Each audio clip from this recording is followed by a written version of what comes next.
रहीम। अस्सलाम वालेकुम स्टूडेंट्स। आज हम lesson number 8 the wise old women इसके एक्सरसाइज का बी पार्ट जो रीडिंग और क्रिटिकल थिंकिंग से रिलेटेड है उसका हम ये इसका बी पार्ट देखेंगे। Figure of speech. Figures of speech इल्मी कलाम को बोलते हैं। Figure of speech related to figurative language, यानी इसमें जो है ये ज़्यादातर लिटरेरी टेक्स्ट में यूज़ होता है। Figure of speech literary text में जैसे फिक्शन, स्टोरी और जो पोइट्री है इसमें ज़्यादातर ये इसका यूज़ होता है। फिगर ऑफ स्पीच ये एक तरह से स्पीच के ऑर्नामेंट होता है, ठीक है, यानी किसी भी गुफ्तगू का एक जेवर होता है और ये गुफ्तगू को खूबसूरत बनाता है, ठीक है। यानी फिगरेटिव लैंग्वेज को यूज़ करते हुए उसमें जो रवायती या रस्मी जो अल्फाज की तरतीब है या मायनी है उससे हटकर एक यानी फिगरेटिव लैंग्वेज यूज़ की जाती है। जैसे for example some common figures of speech कौन से हैं, जैसे सिमिली है, तशबीह, इस्तारा, मेटाफर, इस्तारा को बोलते हैं, पर्सनिफिकेशन, तजसीम। अच्छा, सिमिली में क्या होता है, इसमें जो सिमिली फिगर ऑफ स्पीच है जिसमें कि दो मुख्तलिफ जो चीज़ें हैं उनको कंपेयर किया जाता है लाइक और एज वर्ड यूज़ करके, ठीक है। यानी अब जब दो मुख्तलिफ चीज़ों को कंपेयर करना हो तो उसको लाइक या एज वर्ड यूज़ करके कंपेयर किया जाता है। For example the clouds look like a cotton balls, ठीक है। तो लाइक जब हम लाइक या एज यूज़ करते हैं तो वो सिमिली होती है, ठीक है। और इसी तरह the edge of the shovel is sharp like a knife, यानी जो खुरपे का जो सिरा है या फावड़े का सिरा है वो चाकू के सिरे से चाकू की तरह तेज़ होता है, ठीक है। शॉवल खुरपे को बोलते हैं। अच्छा, यहाँ पे भी लाइक अ नाइफ, तो ये भी सिमिली है, ठीक है। अच्छा मेटाफर जो है वो उसमें ये भी एक फिगर ऑफ स्पीच की काइंड है और इसमें ये बयान किया जाता है कि कोई भी ऑब्जेक्ट या एक्शन है वो लिटरली ट्रू नहीं होता, यानी कि वो सही तो यानी वो एक लफ्ज़ी एतबार से वो करेक्ट नहीं होता, सही नहीं होता, but helps explain an idea और मेक्स अ कंपैरिजन, लेकिन वो किसी ख्याल की वजाहत के लिए या कंपैरिजन के लिए, मुवाज़ने के लिए वो किया जाता है, ठीक है।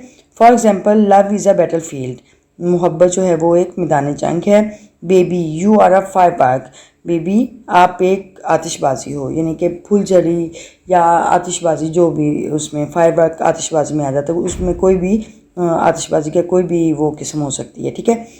तो मेटाफर में ये होता है कि उसमें कंपैरिजन तो होता है लेकिन उसमें लाइक और एज वर्ड यूज़ नहीं होते, ठीक है। सिमिली में लाइक और एज वर्ड यूज़ होते हैं और मेटाफर में बगैर लाइक और एज वर्ड को यूज़ किए हुए हम चीज़ों का कंपैरिजन करते हैं।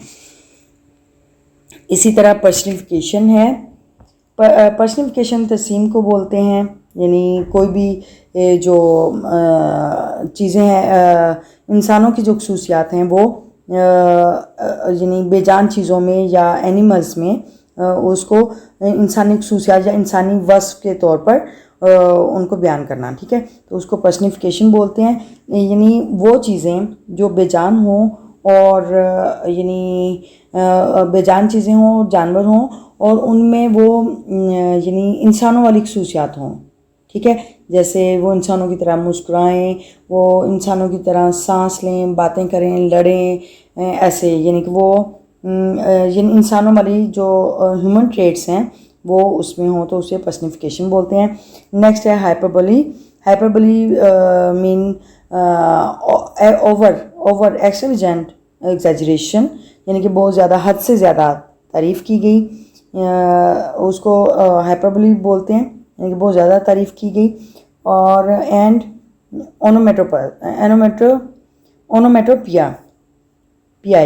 ओनोमेटोपियाई।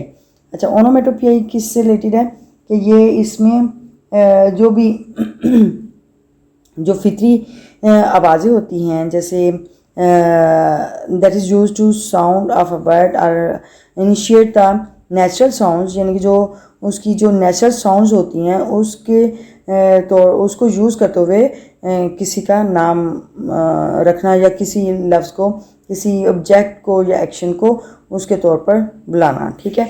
तो उसको हम पर्सनिफिकेशन ये ओनोमेटोपिया कहते हैं। और इसमें जैसे आ जाता है चैटर्ड आ जाता है, और फॉर एग्ज़ाम्पल इसमें बजिंग साउंड, जैसे शहद की मक्खी या कोई भी जो फ्लाई है वो उसकी जो परों की फड़फड़ाहट होती है उसको बज साउंड कहते हैं, तो वो उसको वैसा ही नाम दिया जाता है। और tick tick, tick tick is the ticking of the clock, यानी जो क्लॉक की टिक टिक होती है वो टिकिंग साउंड से हम लेते हैं, ठीक है। इन जो नेचुरल साउंड्स हैं उसको वैसे ही बयान कर देना, उसको हम ओनोमेटोपियाई कहते हैं, ठीक है। अच्छा, फिर आ जाता है पन। पन क्या होता है? पन जो मैनी लफ्ज़ को बोलते हैं, जैसे जुगतबाजी या लतीफ़ा या कोई चुटकुला छोड़ना, उसको हम पन बोलते हैं, और ये भी फिगर ऑफ स्पीच में होता है। और दूसरा एंड अलिट्रेशन। अलिट्रेशन क्या होता है? अलिट्रेशन होता है यानी कोई भी एक ही लाइन में या एक ही सेंटेंस में बार बार रेपिटेशन हो रही हो किसी चीज़ की, या जैसे राइमिंग वर्ड्स होते हैं उसमें कंसोनेंट लेटर्स की रेपिटेशन हो, दो से ज़्यादा, तो उसको हम अलिट्रेशन बोलते हैं। उसमें कंसोनेंट की रेपिटेशन हो रही होती है, ज़्यादातर कंसोनेंट की जब रेपिटेशन हो रही हो तो उसको हम अलिट्रेशन बोलते हैं, ठीक है। तो ये सारे जो हैं फिगर ऑफ स्पीचेस हैं, कौन कौन से? Simile, metaphor, personification, hyperbole and onomatopoeia, pun and alliteration, ठीक है। अच्छा नेक्स्ट देखते हैं। अच्छा, पर्सनिफिकेशन के बारे में भी आप जान चुके हैं कि पर्सनिफिकेशन जो है वो इंसानी खसूसियात जो हैं वो बेजान चीज़ों या जानवरों पर वो अप्लाई करें, यानी उस पे उसमें अगर हम इंसानी औसाफ के बारे में हम बात करें तो वो पर्सनिफिकेशन होता है। और हाइपरबली भी ऐसे ही, जैसे यानी बहुत ज़्यादा, हद से ज़्यादा तारीफ़ की गई हो, जिसमें उसको जैसे for example I am so hungry I could eat a horse, मैं बहुत भूखा हूँ, मैं एक घोड़ा भी खा सकता हूँ, यानी कि बहुत ज़्यादा हद से बढ़कर कोई बात बताना, तो उसको हाइपरबली बोलते हैं। और फिर ओनोमेटोपिया, ये भी आप इसके बारे में जान चुके हो कि इसमें क्या होता है कि ये एक जो नेचुरल साउंड्स होती हैं उसको वैसे के वैसे बयान करना, किसी चीज़ के साथ एग्जाम्पल के तौर पे बयान करना, तो उसको ओनोमेटोपियाई बोलते हैं, ठीक है। और ये ज़्यादातर जो फिगर ऑफ स्पीच की ये ज़्यादा यानी जो सिमिली, मेटाफर, पर्सनिफिकेशन, हाइपरबली, ओनोमेटोपियाई, ये जो हैं ये ज़्यादातर जो हैं ये लिटरेरी टेक्स्ट में यूज़ होती हैं। फिगर ऑफ स्पीचेस ज़्यादातर लिटरेरी टेक्स्ट जैसे नावल, स्टोरी या फिक्शन या पोइट्री, यानी इस लिटरेरी टेक्स्ट में ये ज़्यादातर फिगर ऑफ स्पीच यूज़ होती हैं, ठीक है। तो इसके बारे में आप फिगर ऑफ स्पीचेस के बारे में आपने जान लिया होगा। और नेक्स्ट इसकी एक्टिविटी है read the following sentences and right simile और मेटाफर, पर्सनिफिकेशन, हाइपरबली आर ओनोमेटोपियाई, ठीक है। तो यानी आप इनके बारे में आप राइट करेंगे। अच्छा, नंबर 1 है it cost N arm and a leg. अच्छा, ये ईडियम है, इट कॉस्ट का मतलब होता है लागत आना, कीमत, अंदाज़ा। N arm and a leg यानी एक बाजू और एक टांग, वैसे अगर लिटरली मीनिंग देखें तो, लेकिन ये एक ईडियम है जिसका मतलब है it cost N arm and a leg, यानी इट इज़ वेरी एक्सपेंसिव, यानी ये बहुत कीमती है, ठीक है। यानी इसकी कीमत एक पाँव, दूसरा एक टांग और एक बाजू है, तो बाजू और टांग की तो कोई कीमत नहीं लग सकती, वो तो एक कह लें कि बहुत ही वैल्यूएबल चीज़ है, तो उसमें हम ये कह सकते हैं कि इट इज़ वेरी एक्सपेंसिव, और ये एक ईडियम है, ठीक है। तो इसमें बहुत ज़्यादा हद से बढ़ चढ़ के कोई बात बयान करना उसको हाइपरबली बोलते हैं, तो ये हाइपरबली है। फिगर ऑफ स्पीच में हम इसे हाइपरबली कहेंगे, ठीक है। अच्छा, नंबर 2 है the pen is mightier than the sword, यानी पेन तलवार से ज़्यादा ताकतवर होता है। तो यहाँ पे ये भी हद से बढ़कर वो बयान किया गया है, तो इसको भी हम फिगर ऑफ स्पीच में हाइपरबली कहेंगे। अच्छा, नंबर 3 है the car horn beep loudly,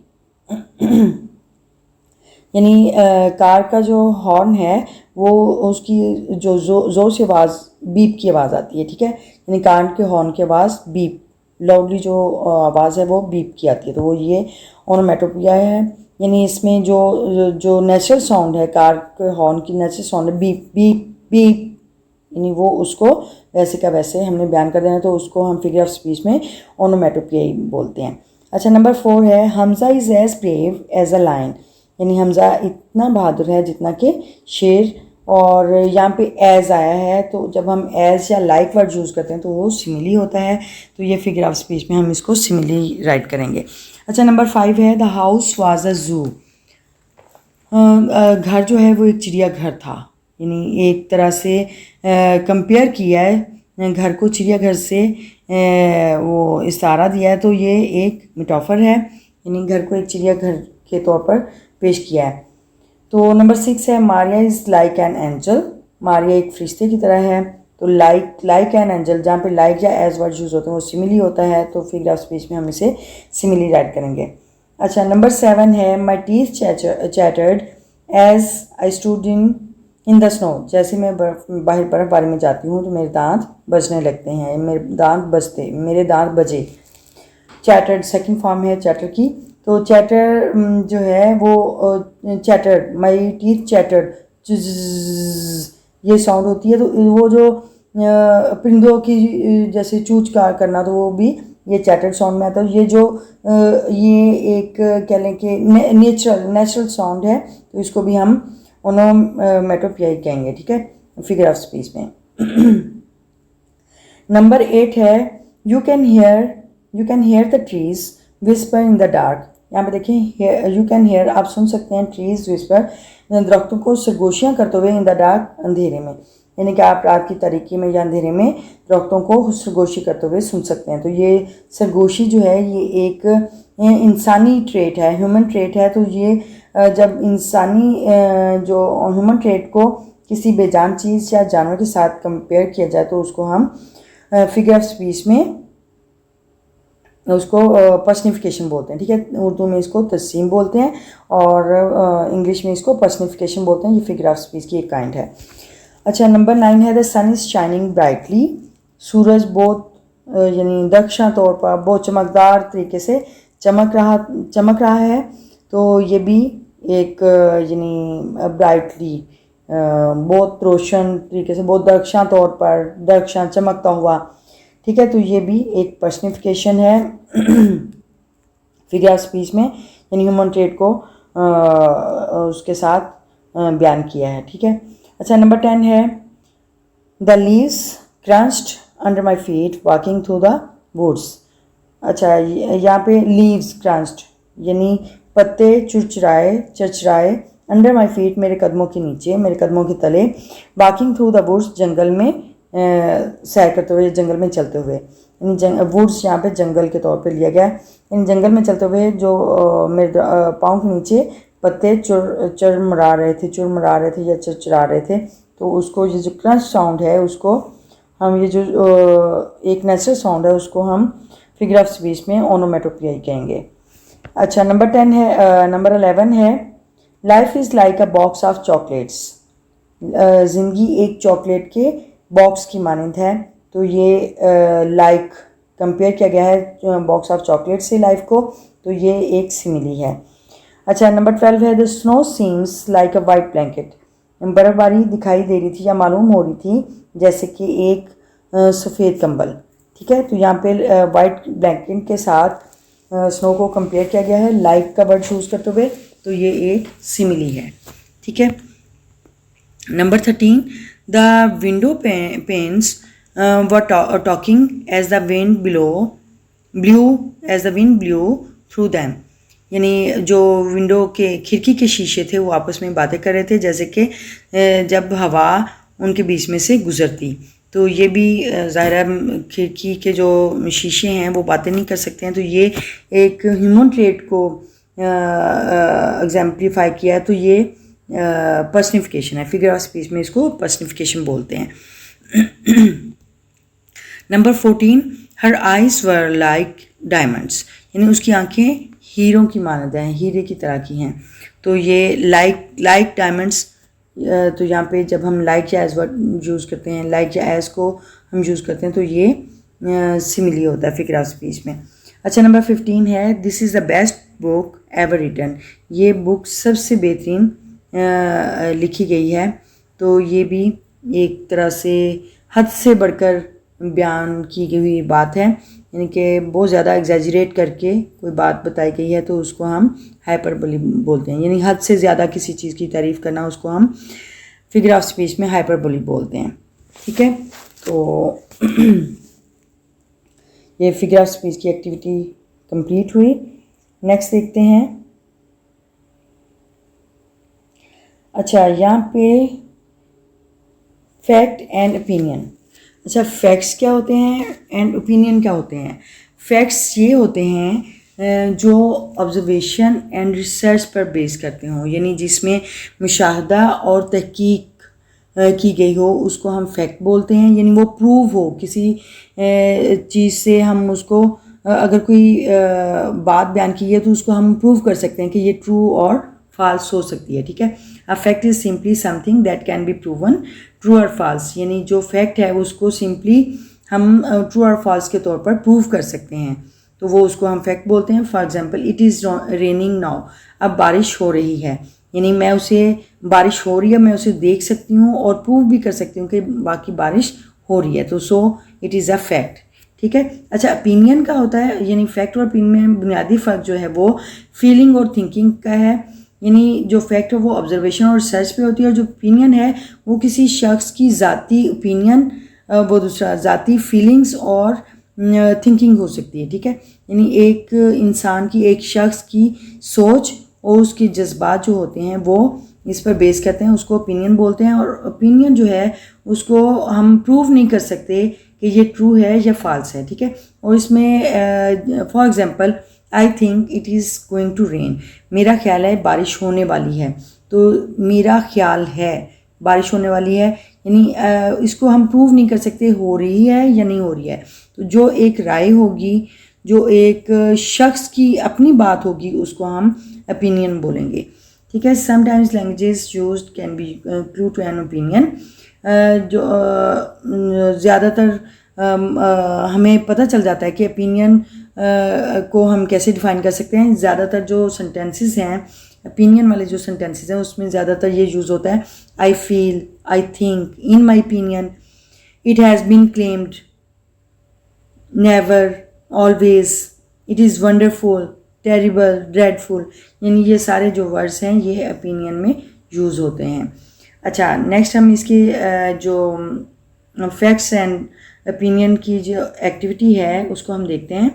identify each statement as a fact और opinion, tick the correct statement. अच्छा, ये दोनों ऑप्शन दी हुई हैं फैक्ट और ओपिनियन की, और इसमें आपने स्टेटमेंट को रीड आउट करके आपने आइडेंटिफाई करना है कि ये फैक्ट है या ये whether it is a opinion. ठीक है, तो फर्स्ट सेंटेंस है Quaid-e-Azam Mohammad Ali Jinnah was the first governor general of Pakistan.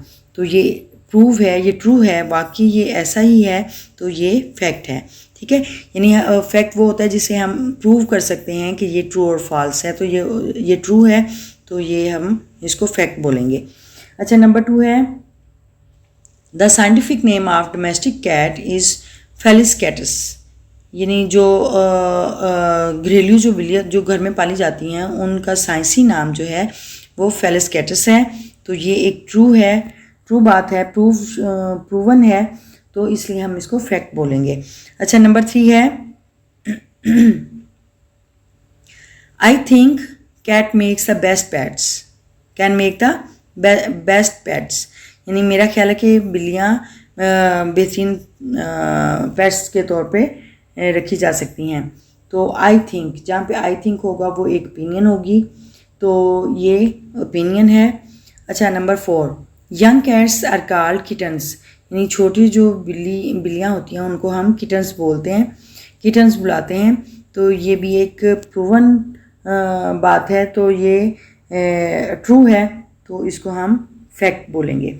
अच्छा, नंबर 5 है the slide is the most exciting part of the playground, यानी प्लेग्राउंड में जो स्लाइड है, जो स्लाइड राइड है, वो सबसे एक पुरजोश हिस्सा होती है। ठीक है, तो ये भी एक हम इसको प्रूव कर सकते हैं ट्रू और फॉल्स के थ्रू, यानी ये एक ट्रू फैक्ट है, तो इसको हम फैक्ट बोलेंगे। अच्छा, number 6, mosquitoes are the most annoying insect. मच्छर जो है वो बहुत गुस्सा दिलाने वाले या बहुत परेशान कुन हशरात में से शामिल हैं, तो इसको हम ट्रू कहेंगे, बाकी ऐसा ही है, तो ये एक फैक्ट है। अच्छा, number 7 is football is better than cricket, कि फुटबॉल क्रिकेट से बेहतर है। तो ये एक प्रूफ शुदा बात नहीं है, इसको हम ट्रू और फॉल्स नहीं कह सकते। तो इसमें जहाँ पे हम प्रूव ना कर सकें, वो एक शख्स की अपनी ज़ाती फीलिंग या कह लें कि वो फीलिंग होगी, उसकी ज़ाती राय हो सकती है, उसकी अपनी सोच हो सकती है, तो ये इसको हम ओपिनियन बोलेंगे, ठीक है। अच्छा, नंबर 8 है, अ bowling ball has 3 holes in it, यानी बॉलिंग बॉल में जिसे हम ये जो गेम होती है वहाँ पे हम बॉलिंग करते हैं, जो जैसे एलआई में, तो वहाँ पे जो जिस बॉल से हम बॉलिंग कर रहे होते हैं उसमें 3 होल्स होते हैं, ठीक है। तो वो ये एक ट्रू बात है, और इसमें हम प्रूव कर रहे हैं ट्रू करके, तो ये एक फैक्ट है, ठीक है। तो जो जिसको हम प्रूव कर सकें ट्रू और फॉल्स के थ्रू, तो वो एक फैक्ट होता है, और जिसमें सिंपल एक शख्स की अपनी जो फीलिंग्स या थॉट्स होते हैं उसको हम ओपिनियन बोलते हैं, ठीक है। अच्छा, ये इसका मुझे उम्मीद है कि आपका ये कंसेप्ट क्लियर हो गया होगा फैक्ट्स और ओपिनियन के बारे में। अच्छा, नेक्स्ट हम रीड करते हैं, read the following paragraph and answer the questions. ये भी एक कंप्रीहेंशन एक्टिविटी है, कंप्रीहेंशन के लिए, अंडरस्टैंडिंग के लिए। The Simpson is the famous cartoon series about a typical American family. ये सिम्पसन जो है वो एक मशहूर कार्टून सीरीज़ है जो कि एक अमेरिकन फैमिली से, एक मखसूस जो रवायती जो अमेरिकन फैमिली है उससे रिलेटेड है, कार्टून सीरीज़ है ये एक। अच्छा, Homer Simpson is the father and मार्गी इज़ हिज वाइफ, यानी जो होमर सिम्पसन है वो एक यानी फादर है, बाप है, और जो मार्गी है वो उसकी बीवी है। Bart, Lisa and Maggie are their children, यानी वो तीनों जो हैं वो आपस में बहन भाई हैं और वो उनके बच्चे हैं। Homer is the 36 years old, जो होमर है जो फादर है वो 36 साल का है, 36 साल उसकी एज है। He is a safety inspector, वो एक हिफाजती इंस्पेक्टर है, पुलिस वाला है, at the Springfield nuclear power station, यानी न्यूक्लियर पावर स्टेशन स्प्रिंगफील्ड में एक जगह पर ये एक सेफ्टी इंस्पेक्टर के तौर पर तैनात है। His hobbies are watching television, उसके जो मशगलें हैं वो टेलीविज़न देखना है, एंड ईटिंग डोनट्स, और वो डोनट्स का शौकीन है, यानी वो डोनट्स शौक से खाता है और टेलीविज़न शौक से देखता है। He is not a perfect father, वो एक हम कह सकते हैं एक भरपूर, एक मुकम्मल फादर के तौर पर नहीं काम कर रहा है, but he is a good man, लेकिन वो एक अच्छा इंसान है। मार्गी इज़ 34, मार्गी 34 साल की है। शी हैज़ जो उसकी बीवी थी, ठीक है। She has long blue hair, उसके लंबे नीले रंग के बाल हैं। She is the fantastic mother, वो शानदार मदर है, माँ है। But she doesn't have time for hobbies, लेकिन उसके पास मशगले के तौर पर कोई काम करने के लिए उसके पास टाइम नहीं है। मैगी इज़ अ बेबी, जो मैगी है वो एक बेबी है, एक बच्चा है। हर हॉबी इज़ वॉचिंग टेलीविज़न, उसका मशगला टेलीविज़न देखना है। हर सिस्टर लीज़ा इज़ 8, उसकी सिस्टर लीज़ा जो है वो 8 साल की है। She is an excellent student, वो एक बहुत ब्रिलियंट स्टूडेंट है, तालिब इल्म है। Very smart and saxophone player, यानी वो बहुत एक्टिव, और सक्सोफोन एक होता है म्यूज़िकल इंस्ट्रूमेंट होता है, वो उसको वो बहुत अच्छे से बजाती है, यानी वो सक्सोफोन जो है म्यूज़िकल इंस्ट्रूमेंट जो है वो उसको बजाती है। शी इज़ अ वेजिटेरियन, वो एक सब्ज़ी खौर है, यानी सब्ज़ियाँ ज़्यादा शौक से खाती है। Her brother BART is very intelligent but very disobedient, यानी उसका भाई जो बार्ट है वो बहुत ज़हीन है, लेकिन बहुत नाफरमान है, ठीक है, यानी फरमाबरदार नहीं है। He is often found in principle Skinner's office, वो अक्सर प्रिंसिपल स्किनर्स के ऑफिस में पाया जाता है। एट स्प्रिंगफील्ड एलिमेंट्री स्कूल, यानी स्प्रिंगफील्ड जो एलिमेंट्री स्कूल है उसके प्रिंसिपल के ऑफिस में वो पाया जाता है, यानी बार्ट की बात हो रही है जो उसका भाई था। अच्छा नेक्स्ट देखते हैं इससे रिलेटेड जो एक्टिविटी है, यानी ये इसमें हमने पैराग्राफ हमने रीड आउट कर लिया। अब ये हम इसके ये क्वेश्चन आंसर्स हैं इसी से रिलेटेड पैराग्राफ से। Question number 1 is what is the Simpsons. ये आप पैराग्राफ रीड आउट कर चुके हो, तो आपको आपकी अंडरस्टैंडिंग जज करने के लिए आपसे ये क्वेश्चन कर रहे हैं कि आप इस पैराग्राफ को कितना नो हाउ आपकी हुई है, ठीक है, अंडरस्टैंडिंग आपकी कितनी डेवलप हुई है। तो जैसे कि हमने रीड किया था कि ये सिम्पसन जो है वो एक कार्टून सीरीज़ है, तो हम ए पे टिक लगाएंगे। नंबर 2 है who are Bart, Lisa and Maggie, यानी बार्ट, लीज़ा और मैगी कौन थे? Cousins, colleagues, class fellows, brothers and sisters. तो ये ब्रदर्स एंड सिस्टर्स थे, यानी आपस में इनका रिश्ता जो है वो बहन भाइयों का था। Number 3 is what is the synonym of the word perfect. Perfect का सिनोनिम क्या होगा, यानी उसका मुतरादिफ क्या होगा? Ideal, better, good, simple. तो परफेक्ट का जो सिनोनिम है वो आइडियल है। अच्छा नंबर 4 है what is the antonym of the word active, यानी एक्टिव जो वर्ड है उसका एंटोनिम, उसका मुतजाद क्या होगा, ठीक है। तो एक्टिव जैसे इसका मतलब होता है चुस्त, तो इसका जो एंटोनिम है, इसका मुतजाद है वो लेज़ी होगा। लेज़ी का मतलब होता है सुस्त, लेज़ी, तो ये इसका एंटोनिम जो है वो लेज़ी होगा, ठीक है। नंबर 5 है what is the synonym of the word long, यानी लॉन्ग का सिनोनिम क्या है? तो इसका सिनोनिम जो है वो लेंथी है। लेंथी का मतलब भी लंबा होता है। और नंबर 6 है what is the antonym of the word disobedient. Disobedient का एंटोनिम यानी इसका मुतजाद क्या है? कॉन्ट्रेरी, ओबीडियंटली, एरोगेंट, ओबीडियंट, ठीक है। तो ये डिसओबीडियंट का मुतजाद जो है वो ओबीडियंट, फर्माबरदार, ठीक है। तो ये ओबीडियंट है इसका एंटोनिम। अच्छा नंबर 7 है what is the antonym of the word smart. Smart का मतलब होता है बहुत एक्टिव, बहुत होशियार, चुस्त चालाक, क्लेवर।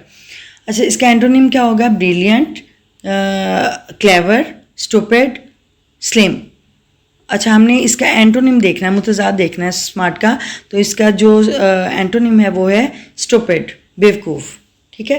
तो ये इसका एंटोनिम हुआ। अच्छा नंबर 8 है what is the synonym of the word vegetarian. Vegetarian का मतलब होता है सब्ज़ी खोर, सब्ज़ी खाने वाले। Carnivores, omnivores, herbivores, decomposers. Decomposers जो गल सड़ जाती चीज़ें उनको कहते हैं डिकम्पोजर्स। और कार्निवोर्स जो होते हैं यानी जो हशरात हैं, ये साइंसी वो उसमें है। ओमनिवोर जो गोश्तखोर होते हैं ऐसे।